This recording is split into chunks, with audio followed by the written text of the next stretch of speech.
아멘. 할렐루야. 하나님은 살아서 역사하신 분이에요. 살아서 역사하신 하나님께서 우리에게 큰 부흥을 주셨습니다. 부흥은 예수님의 임재하심입니다. 예수님이 부흥입니다. 예수님이 구원입니다. 예수님이 길입니다. 예수님이 진리입니다. 예수님만이 우리 인생을 책임질 수 있습니다. 행복하려면 예수를 잘 믿어야 됩니다. 예수 안에 기쁨이 있고 예수 안에 즐거움이 있고 예수님 안에 진정한 평안이 있습니다. 예수님 안에서 형통합니다. 우리 옆 사람에게 예수님 안에서 형통합니다. 예수님 안에서 잘 됩니다. 여러분 그렇게 믿어야 돼요. 예수님이 반드시 우리를 책임져 주시고 보호해 주시고 형통의 길로 인도해 주십니다. 한 남자가 오랫동안 근무했던 회사에서 열심히 일하고 성실하게 회사를 다녔는데 그만 정든 회사가 부도가 나서 정리해고를 당하게 되었습니다. 그날 저녁 아빠는 가족들을 모아놓고 한숨을 쉬며 말했습니다. 얘들아, 우리 당분간은 떨어져 살아야 할 것 같아.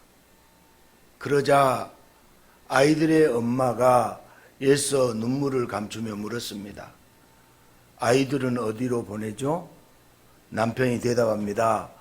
얘들은 당분간 외갓집으로 보냅시다. 아내가 눈물을 참지 못하며 말합니다. 그럼 저는요?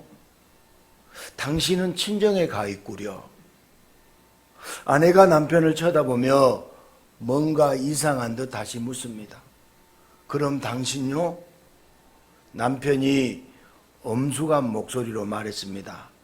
나는 처갓집에 가 있을 계획이요.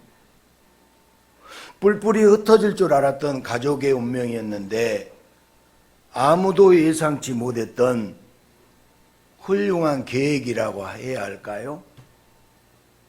인생을 살다 보면 삶이 흔들릴 때가 있습니다. 무엇을 어떻게 해야 할지 전혀 모르겠는 난감한 상황. 그러나 사명을 잃지 않으면 그 인생은 반드시 회복됩니다. 우리의 사명은 예수님입니다. 우리는 예수님 때문에 숨쉬고 예수님 때문에 밥 먹고 예수님 때문에 삽니다. 예수님이 붙잡고 계신 한 우리 인생에 실패는 없습니다. 오늘도 말씀의 은혜 속에서 예수님의 사명을 감당할 수 있는 힘과 용기를 얻으시기를 주님의 이름으로 축복합니다. 많은 직원이 있는 회사가 부도를 맞아서 갑자기 사라지게 된다면 지금껏 열심히 일했던 사람들은 그 기분이 어떨까요? 그런데 부도난 회사의 경영자들 중 어떤 사람들은 미리 재산을 다 빼돌려서 경영진 일가의 재산은 보존하는 것을 볼 수 있습니다. TV나 인터넷에서 이런 뉴스를 보게 되면 미리 재산을 빼돌린 자들을 나쁜 놈들이라고 마구 욕을 합니다. 그런데 만약 자신이 그 당사자라면 어떻게 할 것 같습니까? 수십 년 피땀 흘려 회사를 일궈놨는데 한순간 자금의 흐름이 막혀 회사가 무너지게 될 때 그동안 피땀 흘린 대가를 조금이라도 보상받겠다는 생각을 하게 되지 않겠습니까? 회사가 무너지더라도 다 날릴 수는 없습니다. 직원들도 불쌍하지만 우리 가족이라도 살아야겠다고 생각할 것입니다. 경영자로서의 사명만 따지고 들 수는 없는 것이죠. 오히려 경영자이니까 마지막 순간이라도 대가를 요구할 수 있을 것입니다. 사장으로서 경영자의 사명을 갖고 아무런 대가도 바라지 말라면 너무나 가혹하지 않습니까? 그러고 보면 사명을 감당하는 데는 언제나 희생이 뒤따릅니다.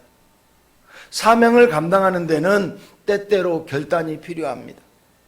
사명은 무겁고 힘겹고 많은 것을 포기해야만 합니다.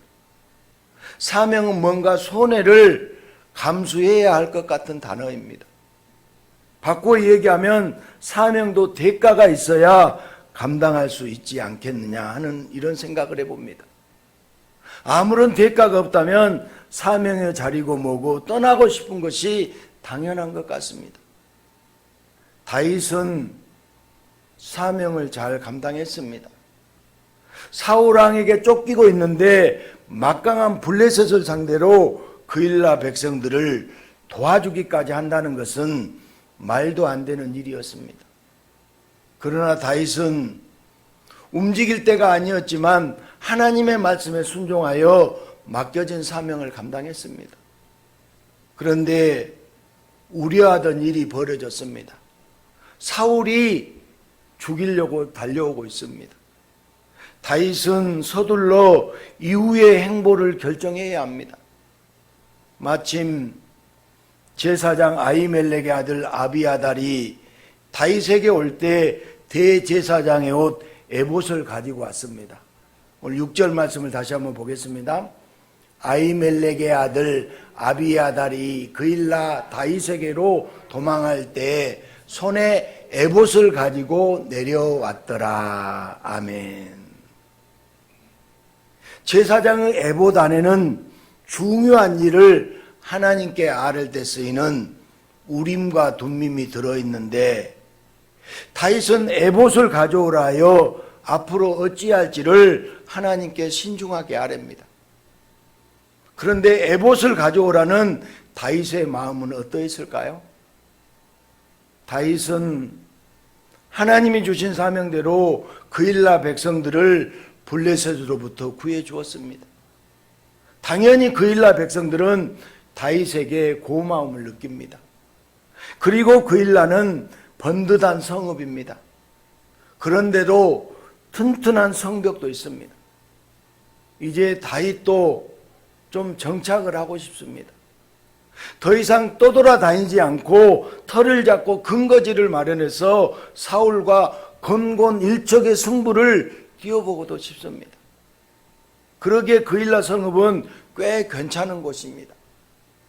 사울로부터로 멀리 떨어져 있고 그일라 백성들의 마음도 다윗에게 매우 호의적입니다. 왕도 구해주지 않았을 때 다윗은 도망자의 신분인데도 그일라 백성들을 구해주지 않았습니까? 어려운 사명을 감당한 만큼 다윗은 그 대가로 그일라 성읍에 자리를 잡고 싶습니다. 이것이 솔직한 다윗의 마음입니다. 에봇을 이리 가져오라. 다윗이 말하는 것은 그일라에 남고 싶은 마음을 돌려서 표현한 것일지도 모릅니다. 다윗은 떠나고 싶지 않습니다. 생각할수록 그일라는 꽤 괜찮습니다. 사명의 대가로 이만하면 좋지 않겠습니까? 사명을 감당하느라고 수고했다고 하나님이 그일라를 주시면 안 된가요? 성경은 짧게 기록되었지만 깊이 읽으며 생각해 보면 도망자의 신세로 요동치는 인생을 안정시키고 싶은 다윗의 절절한 마음이 느껴지는 것 같지 않습니까? 처음 인간은 만물의 어떤 존재보다도 더 뛰어나게 창조되어 큰 은혜를 입은 존재였습니다. 피조물에도 불구하고 창조주의 자녀가 되어 창조주 하나님을 사랑하고 피조 세계를 다스리는 귀한 사명을 가진 가장 복된 존재가 바로 인간입니다. 큰 은혜를 입은 인간에게 하나님이 주신 사명은 언제나 기쁨이요 즐거움이었습니다. 그러나 인간은 그리 많은 시간이 지나지 않았는데도 하나님의 은혜를 잊어버렸습니다. 자신이 하는 일에 대한 대가를 바라기 시작했습니다.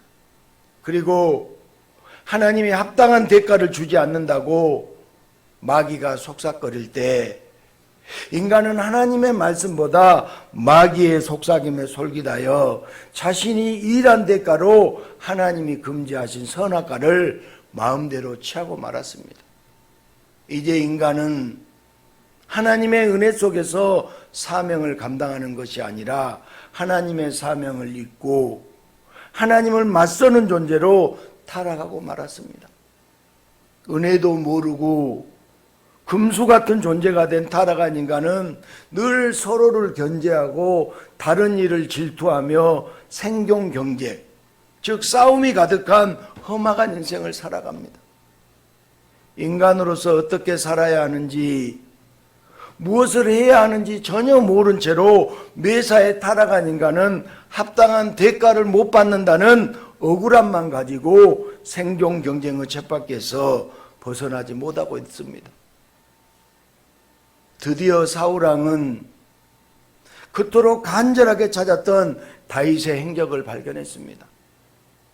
자신은 신경도 안 썼던 변방에 있는 그일라성을 철기로 무장한 블레셋 막강한 군대로부터 다윗이 맞서 싸워서 몰아냈다는 소식을 사울은 들었습니다. 사울은 사람의 심리를 매우 잘 알고 있습니다. 다윗이 그일라 백성들을 어려움에서 구해 주었으니 이제 다윗은 그일라 사람들에게 자기 편에 서도록 요구할 것이고, 그일라 성을 확보한 다윗과 그의 무리들은 꽤 튼튼한 그일라 성을 근거지로 삼고서 사울왕을 대적할 것입니다. 이렇게 되면 사울왕은 골치 아플 것이라고 생각할 수도 있습니다. 그러나 사울왕은 오히려 이런 상황이 더없이 반갑습니다. 철기 군대 블레셋하고만 잘 협상하게 되면 사울왕은 큰 군대를 동원해서 다윗의 600명의 병력과 그일라 주민들을 어렵지 않게 공략할 수 있습니다. 만약 성 안에서 농성한다면 장기적으로 성을 포위하고 굶겨 죽여도 됩니다. 그리고 약간의 이간 책략으로 그일라 주민들을 선동하면 다윗은 안팎에서 적을 상대하게 될 것입니다. 사울은 정보를 수집하면서 다윗이 그일라에 머물기를 아주 간절하게 기도합니다. 사울왕은 다윗을 찾기가 어렵지 일단 찾기만 하면 얼마든지 다윗을 죽일 수 있습니다. 이런 사울왕의 계략도 모르고 다윗은 그일라를 떠나고 싶지 않습니다. 그래서 하나님은 다윗이 기도하며 아랠 때 분명하게 알려주십니다. 바로 그일라를 떠나라고. 하나님은 다윗에게 그일라를 떠나라고 합니다. 그러나 다윗은 미련이 남습니다. 어떻게 해서 얻은 성인데, 도망자의 신세에서 벗어날 절호의 기회인데 어떻게 쉽게 떠나겠습니까? 하나님이 사울의 마음만 바꿔주시면 다윗이 그일라에서 새로운 삶을 시작할 수 있습니다. 하지만 다윗의 눈에 안전한 성이 사울에게선 쉬운 타켓이 됩니다. 다윗은 그일라에 머물게 해달라고 하나님께 기도했지만 하나님은 다윗이 하나님보다 성을 더 의지하는 것을 원하지 않으십니다. 다윗이 튼튼한 성읍에 들어가 모든 사명을 다 내려놓고 사는 것을 원하지 않으십니다. 하나님은 다윗이 사명을 감당하고 아무 공로도 내세우지 않고 떠나기를 원하십니다. 다윗이 감당하는 사명 자체가 하나님의 은혜라는 것을 깨닫게 해주십니다. 다윗의 사명은 그일라 성을 구하는 것이지 그 성으로부터 대가를 받거나 요구하는 것을 원하지 않으십니다. 다윗에게 사명을 주신 것은 성을 얻기 위해서가 아니라 생명을 구하기 위해서입니다. 다윗의 사명은 생명을 구하는 것입니다. 만약 다윗이 사명보다 성을 더 사랑했다면 그는 사울왕의 손에 죽습니다. 그러나 다윗은 성보다 하나님을 더 사랑하며 하나님이 주신 사명을 대가가 아닌 은혜로 여깁니다. 이제 다윗의 판단 기준은 성의 크기와 성의 높이와 성벽의 튼튼함이 아니라 다윗의 판단 기준은 하나님이 주신 사명입니다. 사명을 은혜로 여기며 성보다 대가보다 하나님을 더 중요하게 여깁니다. 그래서 다윗은 욕심대로 성 안에 머물지 않고 사울의 생각처럼 그 성에서 문빗장을 지르고 안락하게 머물지 않고 또 다른 은혜의 사명을 위해서 과감하게 미련 없이 그 일날을 떠납니다. 예수님은 가장 좋은 곳 하늘 보좌를 떠나서 이 땅에 오셨습니다. 안 좋은 곳에 계시다가 이 땅, 이 세상이 좋아서 오신 것이 아닙니다. 예수님은 사명 때문에 이 천한 세상에 인간의 몸을 입고 이 땅에 오셨습니다. 그냥 하늘에 계시며 죄로 더러워진 인류를 싹 쓸어버리고 새롭게 시작하셔도 됩니다. 그런데도 번거롭게 이 땅에 오신 것은 바로 인간들을 사랑하기 때문입니다. 예수님이 이 땅에 오신 것은 저와 여러분들을 사랑하기 때문이었습니다. 인간을 향한 사랑, 이것이 예수님의 사명입니다. 그러나 인간은 배은망덕한 존재입니다. 하나님을 잊어버리고 예수님이 오신 것도 전혀 은혜로 여기지 않습니다. 그러나 예수님은 사명을 감당하는 데 있어서 대가를 바라지 않으십니다. 아무런 대가가 없이 자신이 죽음에 이른다 할지라도 죄인을 용서하시고 살려주시는 은혜의 사명을 예수님은 기꺼이 감당하셨습니다. 인간은 대가가 없으면 아무것도 하지 않습니다. 자신에게 이익이 되는 것만 사명이라고 굳게 믿고 있습니다. 그러나 예수님은 인간이 이해할 수 없는, 인간이 가늠할 수 없는 사랑의 존재이십니다.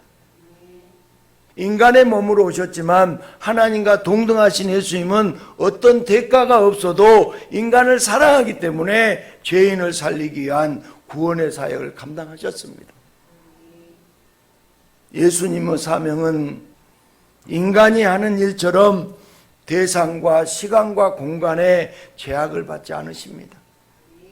세상의 창조자이시며 세상의 주관자이신 예수님이 구원의 사명을 감당하시면 그 이전의 사람들도 그 이후의 사람들도 은혜 입은 자는 모두가 구원을 받습니다. 구원받은 자들로부터 대가를 받은 것도 아닌데도 예수님은 죽어가는 죄인들을 살리기 위해서라면 자신의 생명까지도 내어주시며 구원의 사명을 감당하십니다. 영원한 멸망의 길에서 절대 벗어날 수 없던 모든 죄인들에게 예수님의 사명으로 은혜의 길이 활짝 열렸습니다. 만약 예수님이 하늘을 떠나 이 땅에 오시지 않았으면 어떻게 되었을까요? 예수님이 저와 여러분에게 오시지 않았다면 어떻게 되었을까요? 인간은 하나도 예외 없이 모조리 멸망당해야만 합니다. 그러나 예수님은 인간을 사랑하기 때문에 인간을 살리는 사명을 위해 하늘 보좌를 떠나 친히 이 땅에 내려오셨습니다. 그러나 인간들은 아주 배은망덕한 존재입니다. 창조해신 분도 까맣게 잊어버리고 구원자로 오신 분도 부정해버리는, 한마디로 은혜를 모르는 파렴치한들이었습니다. 인간들은 이 땅에 오신 예수님의 사명과 그 애절한 사랑에는 의미도 두지 않고 관심도 두지 않고 그저 빵조가리처럼 당장 배부를 수 있는 것, 마약과 다름없는 이 땅에서 짧은 영화, 쌓아놓아봤자 소용없는 화폐 조각 따위만을 착하게 살아온 대가로, 종교생활하는 대가로 예수님께 계속 요구하기만 했습니다. 메시아라면, 그리스도라면 왜 빨리 주지 않느냐고 예수님을 향하여 불만과 원망만 가질 뿐 예수님 은혜는 안중에도 없었습니다. 그렇게 예수님의 사명은 은혜도 모르는 인간에 의해서 심하게 요동하며 무너질 것처럼 보였습니다. 그러나 예수님은 중간에 안주하지 않았습니다. 멈추지도 않으시고 끝까지 예수님은 사명을 감당하셨습니다. 자신의 생명을 내어주기까지 구원의 사명을 이루어 주셨습니다. 죽어야 할 인간들에게 감당할 수 없는 은혜를 예수님께서 베풀어 주셨습니다. 로마서 3장 23절 24절 보겠습니다. 모든 사람이 죄를 범하였음에 하나님의 영광에 이르지 못하더니 그리스도 예수 안에 있는 성량으로 말미암아 하나님의 은혜로 값없이 의롭다 하심을 얻은 자 되었느니라. 아멘. 모든 인간은 죄가 있습니다. 죄가 없는 인간은 한 사람도 없습니다. 그래서 하나님의 영광에 이르지 못하는 자로 곧 구원받지 못하고 영원한 멸망의 지옥에는 길이 없던 존재가 바로 인간입니다. 그러나 예수님의 속량으로 다시 하나님의 은혜, 구원의 은혜를 그것도 값없이 입게 되었습니다. 여러분 이사야서 55장 1절도 봐볼까요? 오라 너희 모든 목마른 자들아 물로 나오라 돈 없는 자도 오라 너희는 와서 사 먹되 돈 없이 값없이 와서 포도주와 젖을 사라. 아멘. 예수님은 인간들에게 은혜를 베풀어 주면서 그 귀한 은혜를 거저 값없이 공짜로 베풀어 주셨습니다. 그래서 인간들이 보기에는 가치가 없어 보이고 쉽게 생각할지 모릅니다. 그러나 영원한 생명에 대하여 어떤 가치를 매기고 어떤 대가를 요구하겠습니까? 만약 주님이 요구하시면 가능하기는 하겠습니까? 너무 귀한 은혜라서 그냥 베풀어 주신 은혜입니다. 이것이 예수님의 사명입니다. 이런 예수님의 사명으로 새 생명을, 영원한 생명을 선물로 받고 은혜로 받았습니다. 그런데 무슨 사명을 감당했다고, 얼마나 큰 일을 했다고 인간이 예수님께 대가를 요구하고 있습니까? 다윗은 사명을 감당하고도 그 대가를 누리지도 못하고 성급이 그 일날을 떠났습니다. 정착하지 못하고 튼튼한 그 일라성을 떠나 또 도망자의 신세가 다윗은 되었습니다. 그러나 주님은 다윗에게 그일라 성이 아니라 그 어떤 성과도 비교할 수 없는 가장 튼튼한 성이 친히 되어주셨고 어느 한 곳에만 정착하는 자가 아니라 모든 땅들을 직접 밟고 모든 백성을 사랑하도록 온 땅을 정착지로 주셨습니다. 이런 큰 은혜가 있는데 다윗이 무슨 말을 하며 무슨 일을 하며 주님 앞에 순종하고 감당한들 감히 어떤 대가를 요구하겠습니까? 사울은 사명을 대가로 보았지만 다윗은 사명을 은혜로 보았습니다. 여러분 사명은 은혜입니다. 은혜가 없는 자는 사명을 감당할 수가 없어요. 여러분 점심을 준비한 우리 집사님이 대가를 바라보고 봉사를 하겠습니까? 은혜 때문에 봉사를 하는 것이에요. 사명은 어떤 대가 때문에 감당하는 것이 아니에요. 이미 받은 은혜가 너무 크기 때문에 사명은 은혜 가운데 기쁨으로 감당하는 것이에요. 만약 대가를 전제로 하면 그것은 사명이 아닙니다. 지금까지도 은혜 주시고 앞으로도 은혜 부어주실 예수님을 위해서 떠나라면 떠나고 있으라면 있는 것이 지극히 당연한 일입니다. 내 욕심으로 대가를 계산하면 그것은 사명자가 아니라 싹을 받은 싹꾼일 뿐입니다. 인간이 무슨 일을 하든 대가로 하느냐 은혜로 하느냐는 엄청난 차이가 있습니다. 다윗은 대가를 바라고 싶었습니다. 이제 좀 쉬고 안주하고 싶었습니다. 그러나 작은 욕심이 아니라 더 높이 더 멀리 보니까 무한한 주님의 은혜가 그의 인생을 이끈 것입니다. 다윗의 모든 날이 은혜로 가득한데 어떤 사명인들 감당하지 않을 수 있겠습니까? 아이들 동화책을 보아도 은혜 갚은 개미, 은혜 갚은 까치 등등 미물들도 은혜를 갚습니다. 하물며 만물의 영장으로 귀하게 지음받은 인간이 은혜를 모르고 대가를 의논하겠습니까?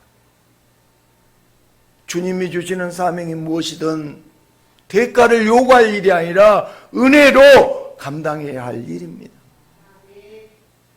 태초에 하나님 아버지는 인간을 창조하시고 하나님 아버지를 사랑하며 세상을 다스리는 사명을 한낱 피조물에 불과한 인간들에게 주셨습니다. 그러나 인간은 이 은혜를 잊어버리고 하나님을 떠나서는 죽음이라는 형벌을 받게 되었습니다. 여러분, 하나님을 떠나면 패가 망신합니다. 예수를 버리면 패가 망신해요. 은혜를 모르는 인간들은 그렇게 영원히 죽어야 마땅한데 하나님 아버지께서는 그런 인간을 사랑하고 용서하는 사명을 예수님께 주시고 예수님을 이 땅에 보내주셨습니다. 하나님의 독생자 예수를 통해서 다시 인간들이 살아나고 다시 하나님을 사랑하며 다시 큰 은혜를 누리고 천국의 자녀가 되게 하는 것, 바로 이것이 하나님 아버지의 사명이고 하나님이 하고 싶으신 일입니다. 하나님은 이 구원에 대하여 어떤 대가도 요구하지 않으십니다. 애초에 창조하실 때부터 인간에게 요구하신 대가는 아무것도 없었습니다. 언제나 인간이 하나님께 대가를 요구할 뿐이었습니다.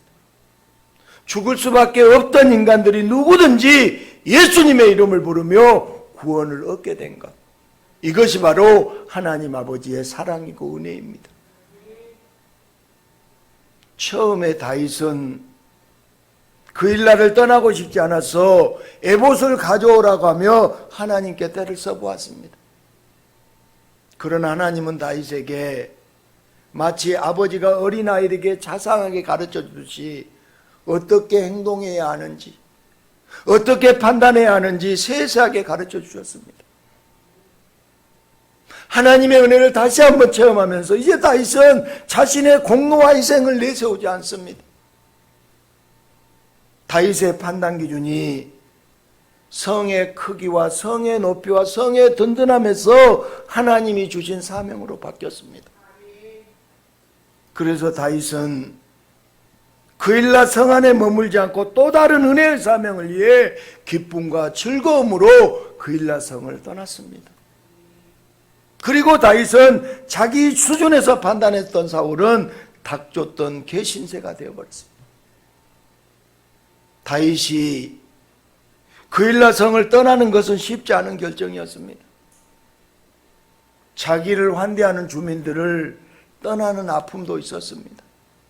그러나 다윗은 사울처럼 생각하지 않고 어떤 욕심도 없이 어떤 미련도 없이 하나님의 사명을 따라 그일라를 떠납니다. 그리고 성벽이 없어도 하나님이 다윗을 지켜주셔서 사울이 매일매일 다윗을 찾아도 다윗은 완벽하게 보호받으며 장차 다스릴 온 땅을 시찰하듯 돌아다녔습니다. 인간은 누구나 인생이 크게 요동치게 되면 지난날에 대한 대가를 생각하면서 부도난 회사 돈을 빼돌리는 사람들과 같이 행동을 하게 됩니다. 그런 사람들을 욕하지만 막상 그 입장이 되고 나면 당장의 짧은 안목으로 코앞의 일만 생각하기 바쁩니다. 세상 사람들은 무슨 일이든 대가를 따지잖아요. 이익이 될지 손해가 될지 계산기부터 두드립니다. 그리고 이익이 되는 일은 마치 사명인 것처럼 하고 손해가 될 것 같으면 해서는 안 될 일로 치부합니다. 그래서 예수를 믿는 것은 세상 사람들에게 미련하게 보이는 거예요. 여러분, 예수 믿는 것이 미련하게 보입니까?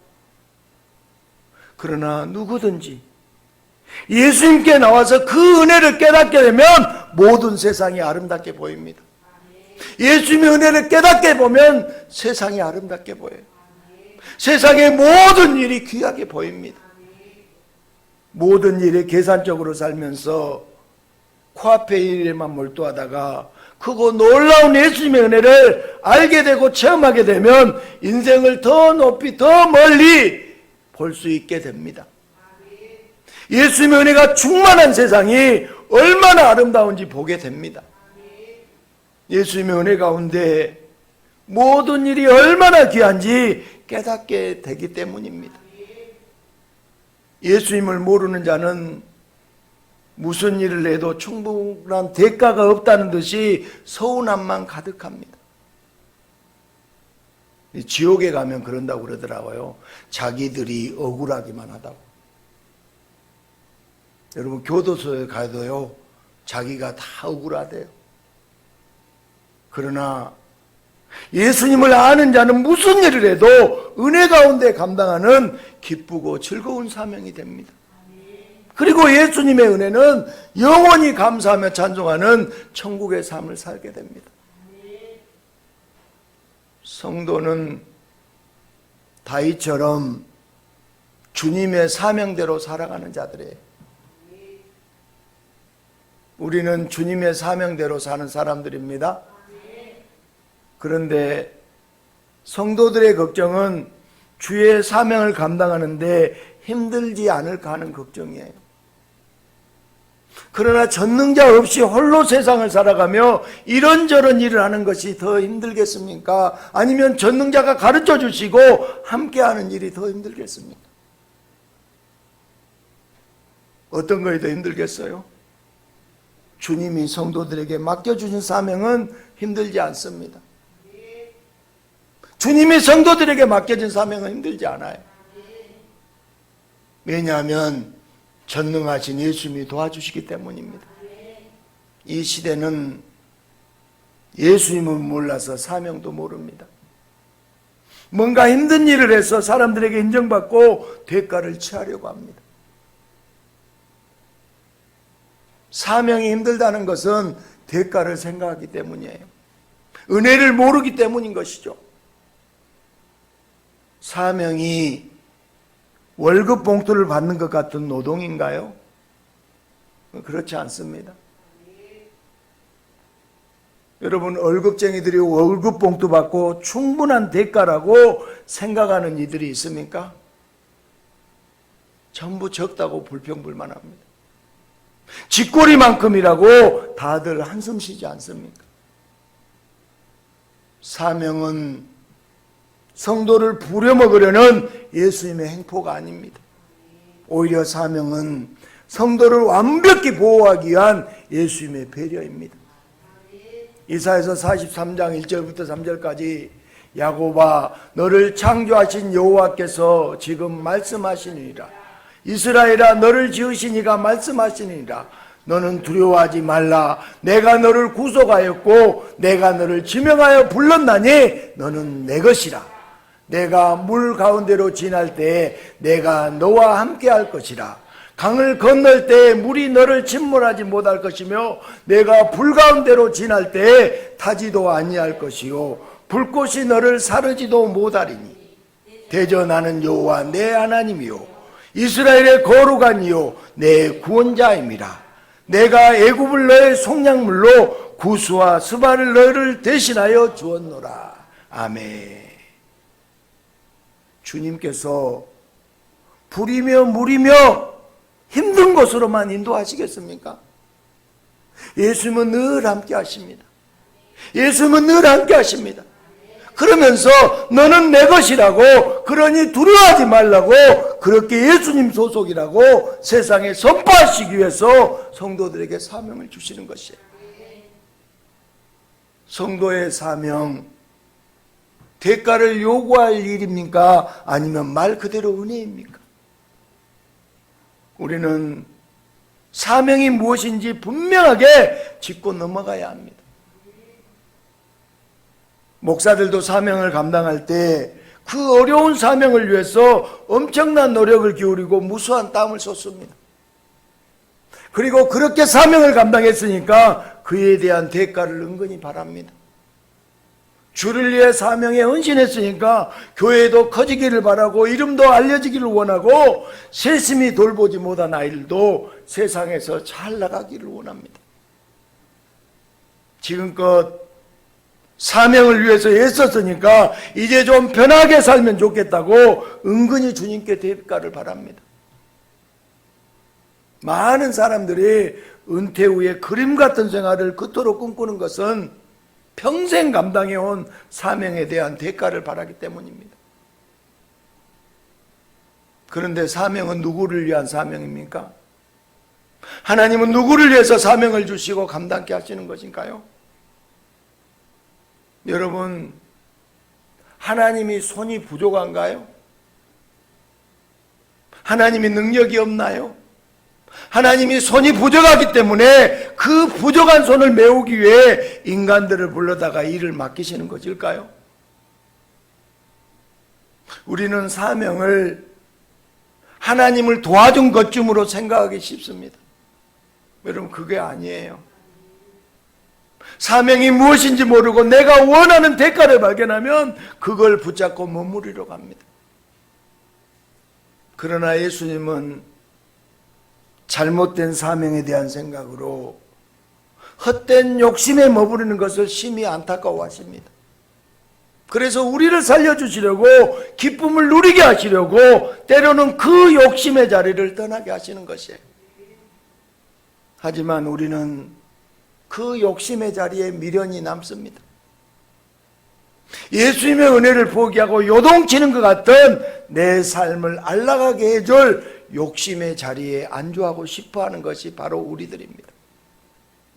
이런 모습이 사명이 뭔지도 모르고 대가를 바라기만 하는 우리의 연약한 영성입니다. 그러나 오늘 예수님은 사명의 은혜로 사는 자로 우리를 바꿔주십니다. 사울과 같은 대적자들이 우리를 힘들게 해도 우리가 사명을 은혜로 받아들일 때 대적자들의 계획은 다 물거품이 됩니다. 우리는 언제나 기쁘고 즐겁게 사명을 감당할 수 있게 됩니다.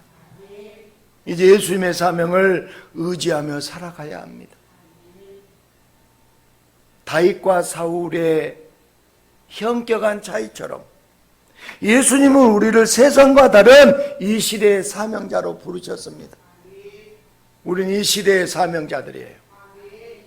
우리의 삶이 세상 분파에 요당치는 것 같아도 예수님의 품 안에서 사명을 붙잡으면 세상 그 무엇보다 안락하고 평안하게 됩니다. 내 주는 강한 성이요, 내 주는 강한 성이요. 루터가 이 찬송을 했는데요, 루터 이 찬송은 사명을 은혜로 감당하는 자의 기쁨이 넘치는 고백입니다. 이 기쁨의 찬송을 우리도 날마다 고백하며 사명자로 살아가시기를 바랍니다. 로마서 14장 8절에 보면 같이 읽습니다. 우리가 살아도 주를 위하여 살고 죽어도 주를 위하여 죽나니 그러므로 사나 죽으나 우리가 주의 것이로다. 아멘. 우리가 살아도 주를 위하여 살고 죽어도 주를 위하여 죽나니 사나 죽으나 우리는 누구 것이라고요? 주의 것이라고요. 사명을 대가가 아닌 은혜 가운데 감당하는 신앙인의 모범적인 모습을 사도 바울이 보여주고 있습니다. 살아도 주를 위해 살고 죽어도 주를 위해 사는 것. 사도 바울은 어떤 대가도 바라지 않고 언제나 복음을 전하는데 최선을 다하며 살았습니다. 사도 바울을 사망에서 건져주시고 새 생명을 주신 예수님이 그의 사명이었습니다. 우리는 사도 바울처럼 예수님 때문에 살아야 하고 전도하며 살아야 됩니다. 전도하는데 복음 전하는 사명에 대가를 바라면 안 됩니다. 전도는 말 그대로 우리가 반드시 해야 하는 사명입니다. 전도는 반드시 해야 되는 우리의 사명입니다. 교회에 데리고 오는 것은 전도의 지극히 작은 부분입니다. 예수님보다 좋은 분이 없다고 저를 봐보세요. 예수님보다 좋은 분이 없습니다. 예수님 때문에 행복합니다. 예수님을 자랑하고 예수님을 증거하는 것이 바로 전도예요. 여러분, 예수님 때문에 행복해야 돼요. 먹는 것도 예수님을 위해, 자는 것도 예수님을 위해, 공부하는 것도 예수님을 위해, 장 보는 것도 예수님을 위해, 모든 것을 예수님을 위해서 해야 됩니다. 예수님은 우리가 행복하기를 원하십니다. 예수님은 우리가 행복하기를 원하시는 분이에요. 우리는 예수님 때문에 무한히 행복한 삶을 살 수 있습니다. 사도 바울은 바로 이 예수님을 알려주며 전했습니다. 전도는 교회에 등록시키는 것이 전부가 아니에요. 그건 지극히 작은 부분입니다. 전도는 예수님 자랑입니다. 여러분, 예수님을 자랑해야 돼요. 예수님 때문에 날마다 살아갈 수 있음을 있는 그대로 말하며 살아계신 예수님을 있는 그대로 증거하는 것이 바로 전도예요. 예수님으로 날마다 즐겁고 예수님으로 날마다 행복하게 살아야 됩니다. 사도 바울처럼 예수님으로 행복하고 예수님을 전하는 사명으로 가득한 나날이 되시기를 주님의 이름으로 축복합니다.